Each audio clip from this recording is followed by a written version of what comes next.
नाजरीन, इजिप्ट के पिरामिड्स के बारे में हम जितना ज्यादा जानने की कोशिश करते हैं उतना ही इसमें उलझते जाते हैं। इस बात में कोई शक नहीं है कि इजिप्ट बेशुमार मिस्ट्रीज से भरा हुआ है जिनको आज तक इजिप्टोलॉजिस्ट जानने की कोशिश कर रहे हैं। इनमें सबसे बड़ी मिस्ट्री ये है कि पिरामिड्स कैसे बनाए गए थे और इनका असल मकसद क्या था। सालों की मेहनत और रिसर्च के बाद हमें ये बताया जाता है कि पिरामिड्स एंशिएंट इजिप्शियन फेरोज के टूम्स हुआ करते थे। ये फेरोज इजिप्शियंस के लिए एक किंग से बढ़कर खुदा का दर्जा रखते थे जिनको पिरामिड्स में ही दफनाया जाता था। लेकिन असल में आज तक इजिप्टोलॉजिस्ट्स और आर्कियोलॉजिस्ट को पिरामिड्स में से किसी एक फेरो की ममी भी नहीं मिली, बल्कि कहीं भी किसी भी पिरामिड से आज तक कोई ममी मिलने का एविडेंस नहीं मिला है।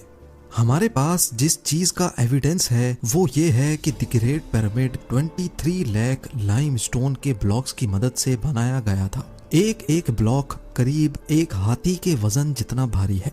इसकी बेस तकरीबन 13 एकड़ पर फैली हुई है और इसकी हाइट 481 फीट तक।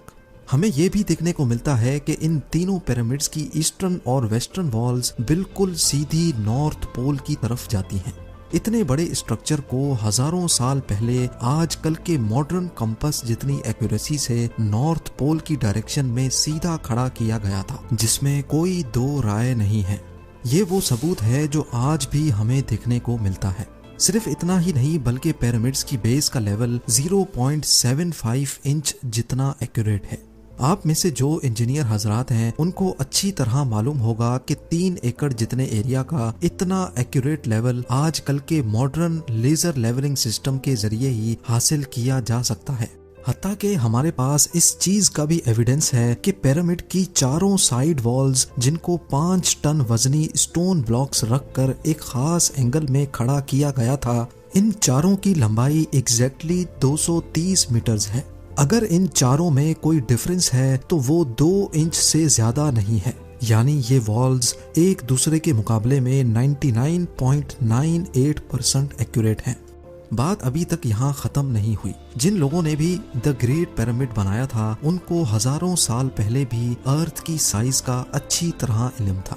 जी हाँ, ये पॉइंट गौर से सुनिएगा। जैसा कि आपको मालूम है कि सर्दियों में दिन छोटे और रातें बड़ी हो जाती हैं। इसका बिल्कुल ही उलट गर्मियों में पाया जाता है, जिसमें रातें छोटी तो दिन बड़े हो जाते हैं। लेकिन साल में सिर्फ 2 दिन ऐसे होते हैं जिसमें रात और दिन दोनों एक जितने ही होते हैं। एक होता है 21 मार्च और दूसरा दिन होता है 22 सितंबर। इन दोनों दिनों में सूरज इक्वेटर के बिल्कुल सेंटर में होता है, जैसा कि आप इस फोटो में भी देख सकते हैं। बाय द वे, इस मोमेंट को, इस घड़ी को सोलर इक्विनॉक्स कहा जाता है।